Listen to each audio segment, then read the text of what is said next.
Bienvenue au podcast Français en contexte. Savais-tu que le français est une langue très imagée? Ça veut dire qu'on parle beaucoup par le biais des expressions idiomatiques. Alors, si tu veux améliorer ton français, voici un nouvel épisode de Français en contexte. Aujourd'hui, j'ai le plaisir de recevoir dans le podcast Français en contexto à Paula. Bonjour Paula, comment ça va? Bonjour, ça va, et toi? Ça va bien? Oui. Merci d'avoir accepté l'invitation. Avec grand plaisir, merci à toi. Super. Aujourd'hui, Paula, elle va nous parler un petit peu de son parcours, de comment elle est arrivée en France, de comment elle s'est intégrée, et on va aussi parler d'une petite expression qui est assez drôle en français. Donc, est-ce que tu peux commencer par te présenter? Bien sûr. Alors, donc, moi, je m'appelle Paula, je suis espagnole. Et cela fait maintenant 6 ans, presque 6 ans que j'habite en France. Et du coup, voilà, pas très loin du pays, mais je suis dans le sud de la France, avec le soleil, la mer Méditerranée, voilà. Donc, Paula, elle habite dans le sud-est et moi, j'habite dans le sud-ouest. À l'opposé. À l'opposé. Exactement. Paula, elle a choisi le côté ensoleillé. C'est ça, Mais on a toutes les deux la plage. Pas très c'est loin. ça. Paula, comment tu es atterrie en France? Bien, en fait, ça s'est passé aux États-Unis. Je suis partie en tant que fille au père. Et pendant un an, j'étais là-bas. Et quelques semaines, même pas, je pense que une semaine après avoir arrivé là-bas, j'ai rencontré celui qui est aujourd'hui mon mari. Mhm. Et, et voilà, on a eu une relation à distance pendant 3 ans. Et après, j'ai déménagé en France parce que toutes les deux, on était. Bon, lui, il était garçon au père aux États-Unis, moi, fille au père. Et quand on est rentré, moi, j'ai continué des études à Barcelone, dans ma ville. Et après, je suis venue ici en France. Et depuis là, ça fait voilà 6 ans qu'on habite ensemble en France. Et bientôt 9 ans qu'on est ensemble. Donc, c'est incroyable comme le temps passe vite.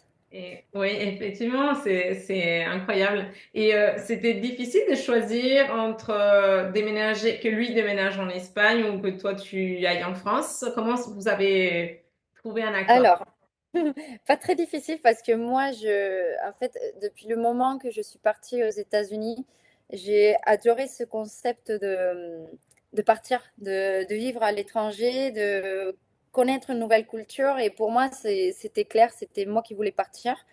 C'est pas que j'aime pas mon pays ni autre chose, mais j'avais envie de changer encore une fois.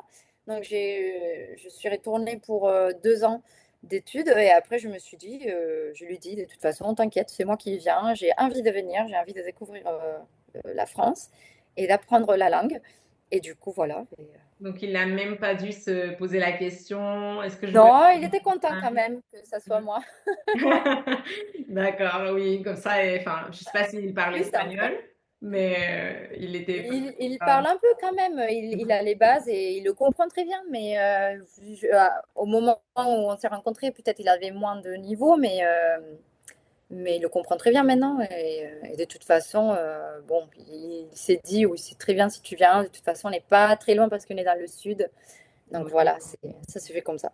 oui, voilà, si tu as un petit coup de blues, un petit coup de nostalgie, tu peux toujours aller voir C'est ta ça, famille pas très loin, soit en voiture, soit en avion, c'est effectivement. ça, C'est vrai, c'est c'est ça. l'avantage d'être dans le sud de la France, quand on a la Oui, famille en Espagne. totalement, totalement.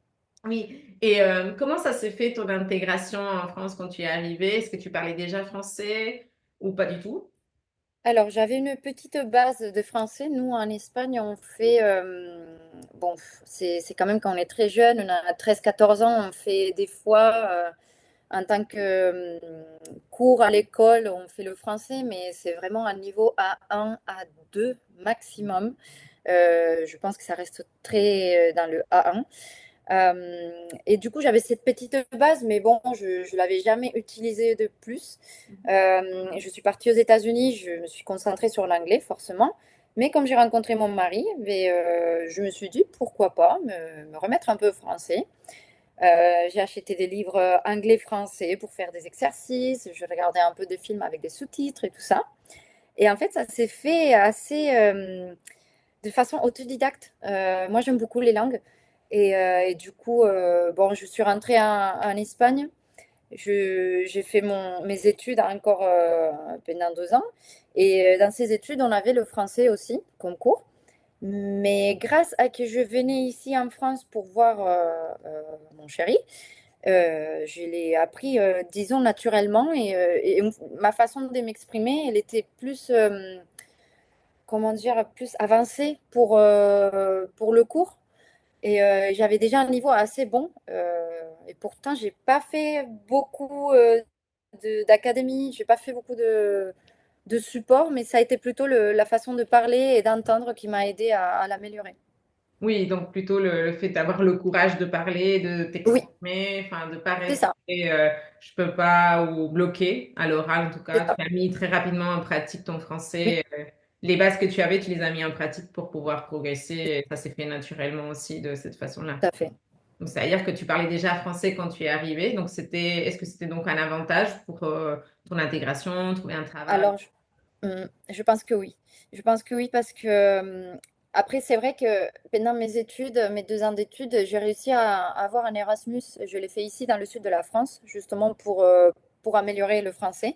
Et c'est vrai que cette intégration, elle m'a aidé beaucoup, mais énormément. Et du coup, après, quand je suis arrivée en France, c'est vrai que j'avais déjà cette façon de m'adresser aux gens, j'étais plus à l'aise en fait. Oui. Et du coup, ça m'a permis de trouver un travail rapidement, de m'adapter plus rapidement, même si, bon, j'avais mon accent comme on a tous de toute façon. J'avais mes erreurs, j'avais mes oublis de mots, mais petit à petit, on est un peu forcé, entre guillemets, euh, à la langue. Du coup, ça nous permet d'apprendre plus rapidement. Oui, oui, parce que tu as été, pardon, confronté rapidement au Mhm. français, que ce soit au travail et quand tu as fait ton Erasmus. Et en parlant de ton Erasmus, euh, comment tu t'es organisé, mais enfin, pas forcément organisé, mais dans l'idée de, est-ce que tu es arrivé et tu étais dans un groupe d'Espagnols? Est-ce que tu es arrivé et tu cherchais absolument à parler seulement français, donc tu t'es un peu éloigné des petites communautés qui se forment naturellement, hein. Les gens, ils se retrouvent, ils essaient tous Mhm. de retrouver sa propre nationalité. Oui. C'est très typique des Erasmus. Euh, je- Oui. comment tu l'as vécu cet Erasmus? Alors, donc moi déjà, j'ai fait un Erasmus en hôtellerie, Mhm. donc dans le tourisme. Donc c'était très bien pour eux parce que moi, je parlais l'anglais et l'espagnol couramment.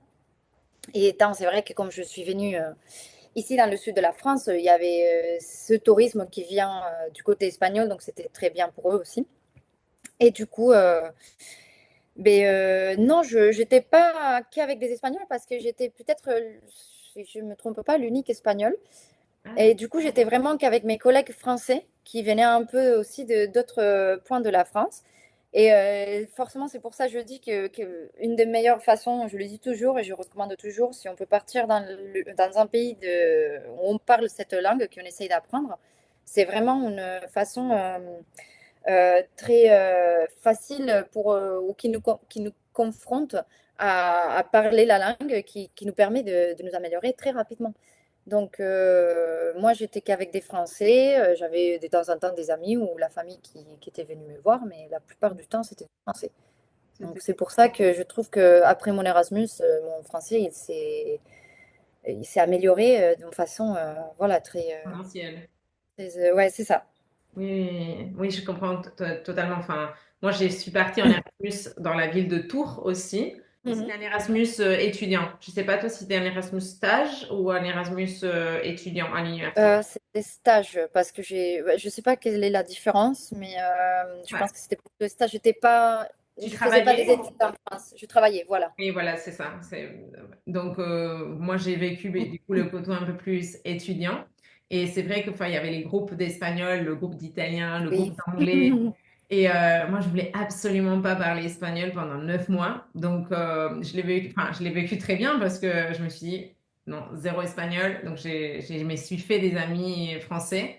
Et c'était l'une des meilleures expériences de ma vie parce que, effectivement, c'est ce qui m'a permis d'un coup, de baigner dans la culture, dans l'accent. Oui, Et plus, enfin, j'ai cherché une ville où il n'y avait pas énormément d'Espagnols, mais quand même, il y avait au moins une trentaine d'Erasmus espagnols et moi, je les fuyais parce que je voulais pas parler espagnol et donc, je sais pas ce qu'ils pensent de moi, mais je pense que je donnais une image très, très méchante en mode non, je peux pas parler espagnol, s'il vous plaît. une image antisociale envers les Espagnols.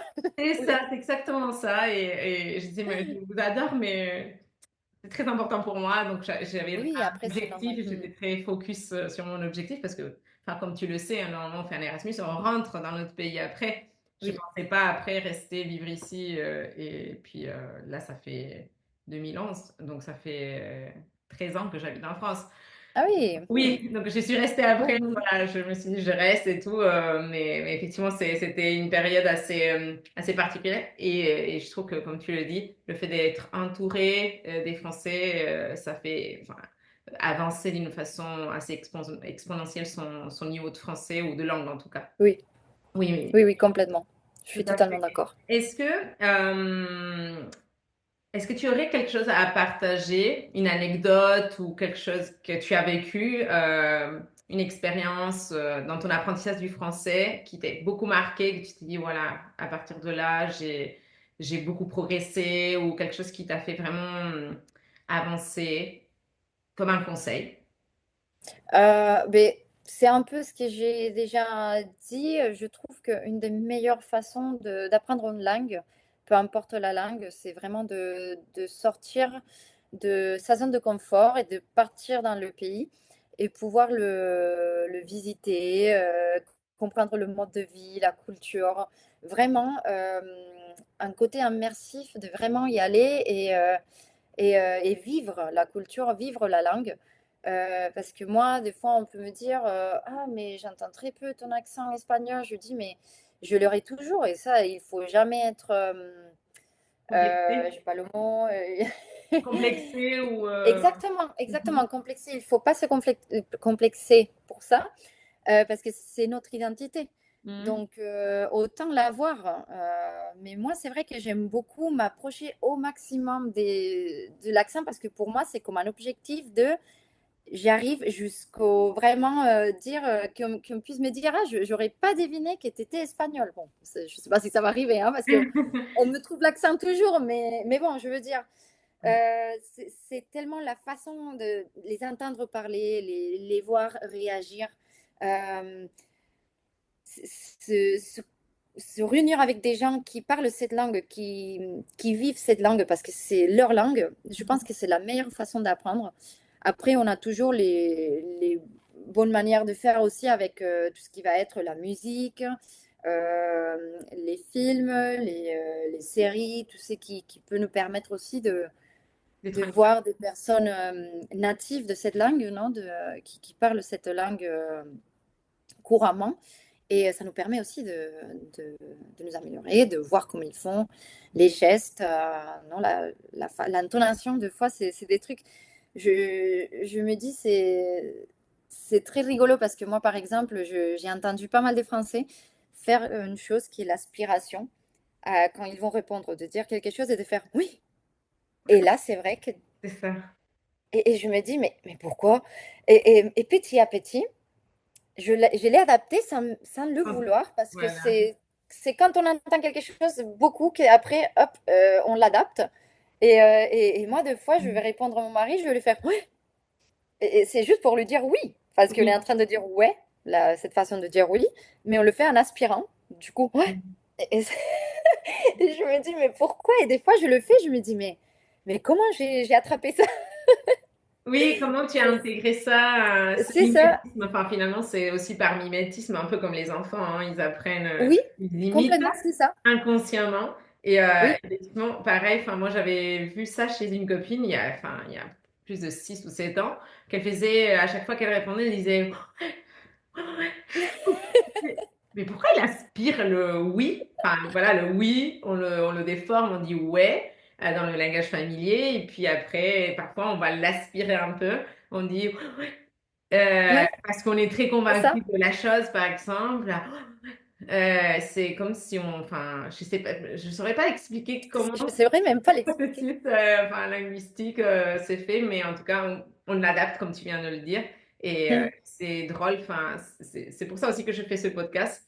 C'est les expressions, enfin, des fois on parle et tout, et Mm. on comprend l'expression, on comprend le mot, mais quand on Oui. est à un niveau, enfin, peut-être B1, B2, on se dit, jamais de la vie, je vais réussir à dire ça. Euh, Oh que oui, et on puis ne au se fur et à rend pas compte. mesure, le fait d'être en contact et être confronté Oui, à la langue tous les jours et de faire l'effort, hein, pour ceux qui oui. c'est difficile ou qui n'ont pas peut-être de la famille en France ou Mm. un entourage qui est francophone en tout cas. Donc d'aller au contact, ça va leur permettre de plus rapidement Oui, intégrer tout à ces fait. expressions ou ces mots du langage familier. Et un jour, ils vont sortir de leur bouche et ils vont être surpris. Ah, j'ai réussi à l'utiliser et à Oui, oui, oui, oui, correctement. Ça, c'est le plus. complètement. C'est totalement ça. Et après, une fois on est dans le pays où qu'on est entouré des gens qui parlent cette langue, on ne se rend même pas compte. Moi, maintenant, mes jours, c'est du full, du 100% français. Mhm. Moi, je parle pas autre langue ici parce que je travaille en français, je vais à l'école parce que je fais des études en français et finalement, je suis confrontée au français quotidiennement. Donc, on voit des gestes, on voit des expressions, on voit des choses partout et on les adapte finalement. On est Oui, confronté à ça tous les jours. oui, on devient un petit peu français. C'est ça. Française plutôt, ici. Parce que voilà. D'accord. Et qu'est-ce que tu aimes le plus de vivre en France? Hmm, je peux dire la nourriture, Tu as le droit, oui, tu as le le droit. fromage. Alors, c'est une très bonne question. J'aime le mode de vie que j'ai, même si des fois bon, on a le travail, on a plein de choses, une routine qui est là, mais j'aime beaucoup me sentir aussi me sentir à la maison. En même temps, sachant que je suis pas 100% chez moi, parce que oui, si je suis chez moi, en fait, je sais pas trop comment l'expliquer.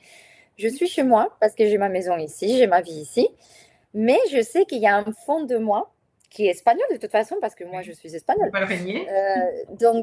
Mais c'est ce côté qui me fait un peu plus spécial, on va dire, de rencontrer des gens et de toujours avoir ce point de dire, mais moi je suis espagnole, moi je fais comme ça chez moi, ou moi j'ai une habitude de faire comme ça qui est différente à eux, de pouvoir partager ça avec les gens ici. Et après, j'aime beaucoup aussi. Bon, il y a beaucoup de choses qu'on s'habitue au jour. C'est très. Je trouve que. Alors, ça dépend où on habite, mais ça peut être plus calme qu'un mode de vie espagnol. Euh, et après, ben, on a forcément la nourriture, le fromage, le vin. La bonne vie. C'est le côté l'avant-vie, quoi, aussi. Non, Mais, mais mais France, oui, ça c'est fait un très beau partie pays aussi. aussi. Mm. Mm. Oui, oui, ça fait partie, hein. Enfin, la nourriture, ça fait du bien, hein, quand on mange, et Oui, c'est clair. surtout si on est C'est gourmand. clair. Oui, exactement. Découvrir des Et choses. c'est vrai que c'est un très joli pays et on peut dire beaucoup de choses, mais c'est vraiment, on a des choses incroyables ici. Et moi, j'aime beaucoup le découvrir quand je peux prendre le temps d'aller quelque part, voir un endroit. C'est super. Et c'est le côté, c'est pour ça, c'est aussi le côté de savoir que je suis pas française de naissance, on va dire, Oui, mais plutôt de cœur, hein. oui, voilà. Euh, c'est le côté de ah mais il y a plein d'endroits que j'aimerais découvrir ici que j'ai jamais vu ou je sais qu'après pas tous les Français ont vu toute la France, hein, pas tout le monde. Non, non, pas du tout, hein. Je connais des Français Voilà. qui n'ont jamais visité la Tour Eiffel. Mais c'est le côté qui le fait spécial aussi de se dire il y a encore beaucoup à découvrir, beaucoup à voir, même si c'est pas juste des endroits, mais beaucoup de traditions, de, de nourriture pareille, d'endroits, voilà, il y a beaucoup de choses qui restent inconnues et que en découvrant, c'est très sympa aussi. Oui, il y a C'est un toujours quelque côté chose à découvrir. Enfin, le très fait intéressant. aussi Mm.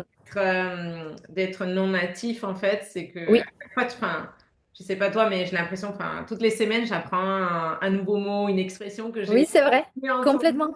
Je suis C'est là, ça. ah, mais celle-là, je la connaissais pas, tu vois. Oui, Alors oui, que c'est ça vrai. fait 13 ans, enfin, on n'arrête jamais d'apprendre. Mm.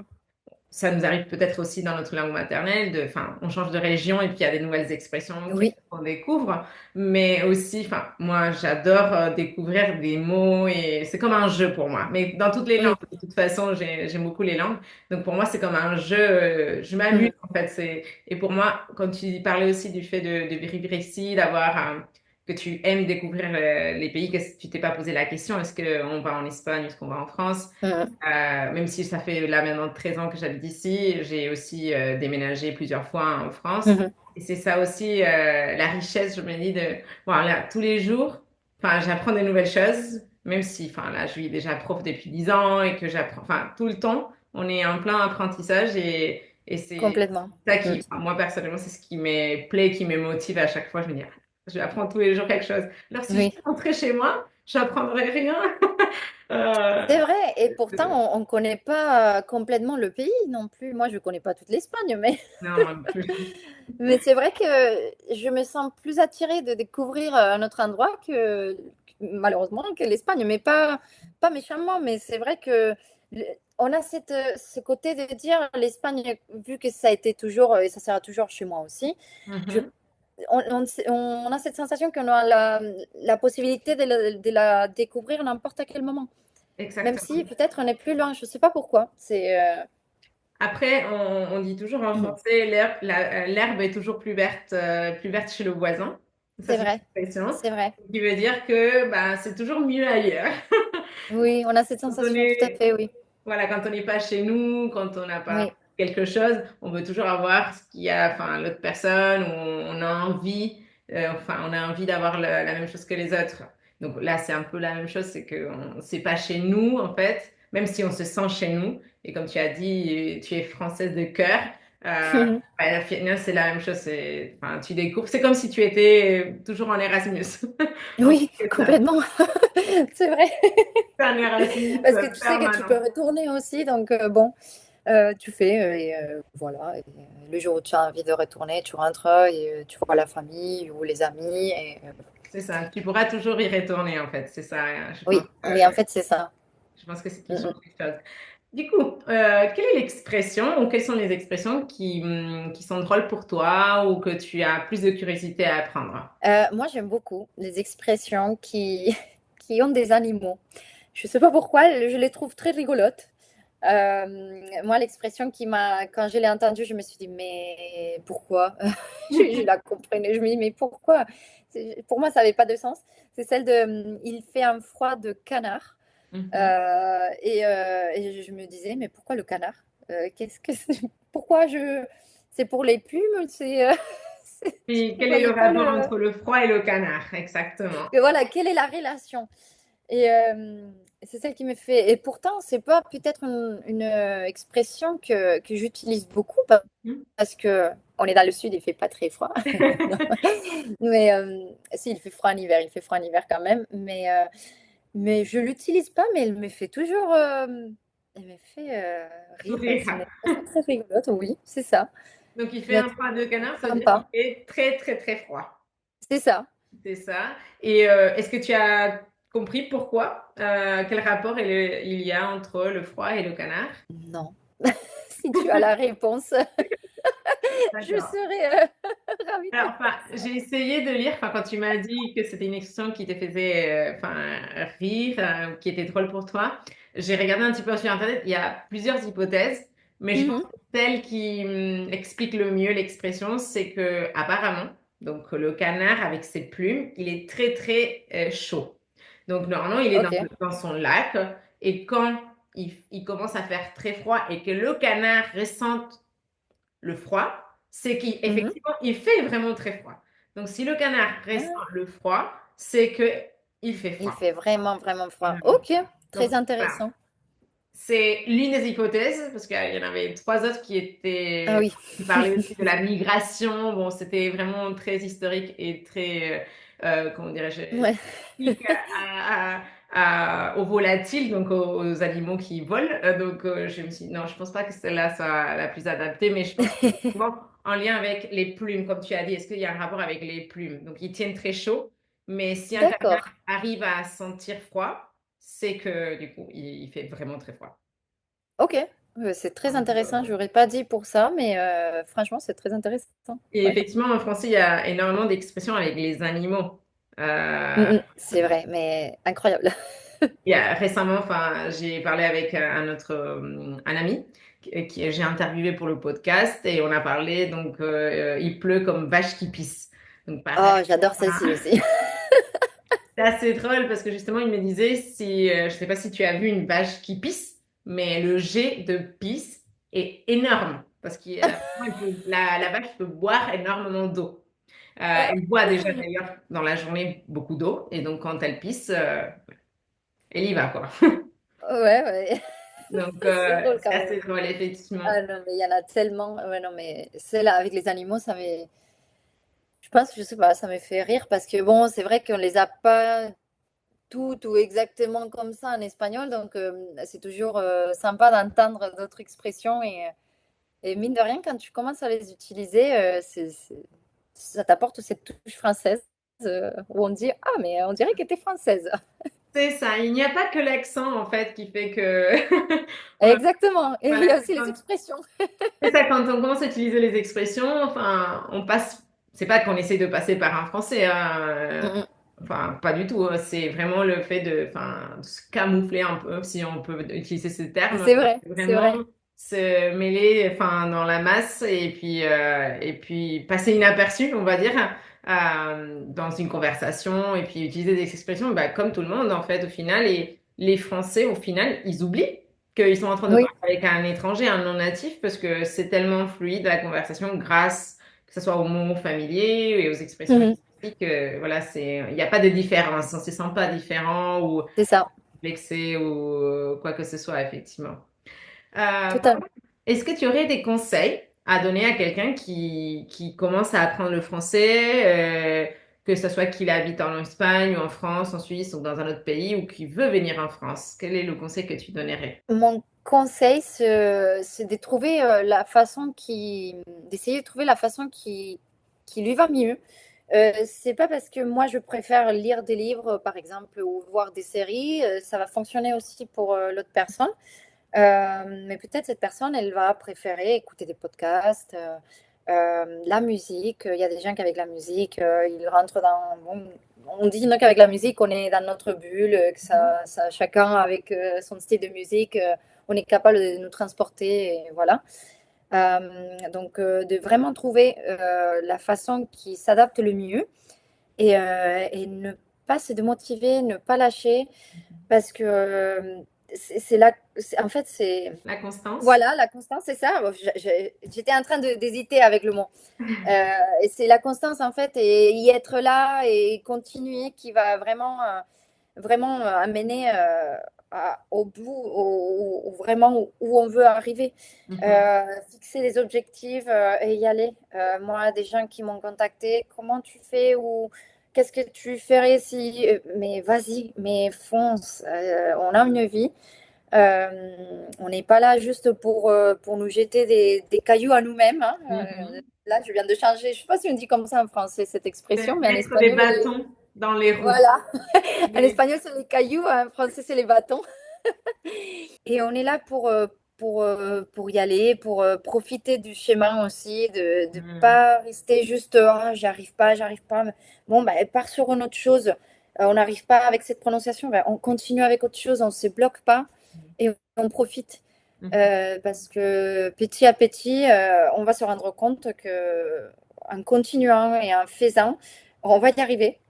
Mhm. Et le jour où on sera arrivé, on va se dire, oh purée, mais j'y Ça y suis.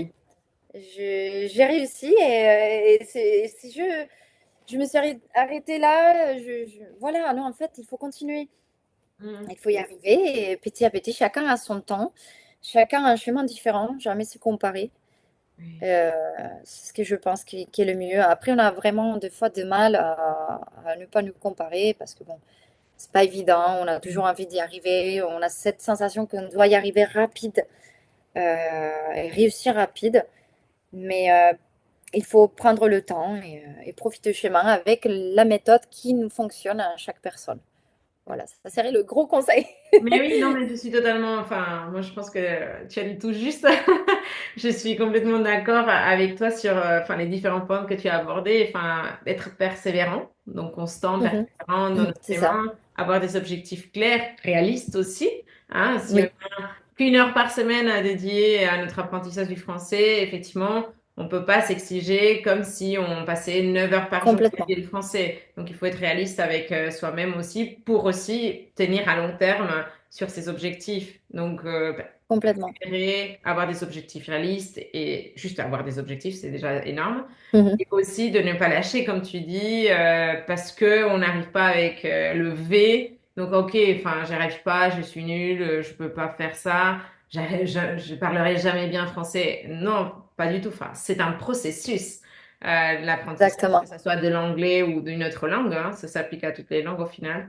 Donc, c'est un processus, il faut se donner le temps d'apprendre et que le cerveau Oui, assimile en fait les sons. Enfin, il y a des choses qu'au début on comprend pas et un jour, clic, ça vient c'est ça. à force d'avoir persévéré et Mm. continuer à travailler, comme tu l'as dit, avec une méthode qui nous convient.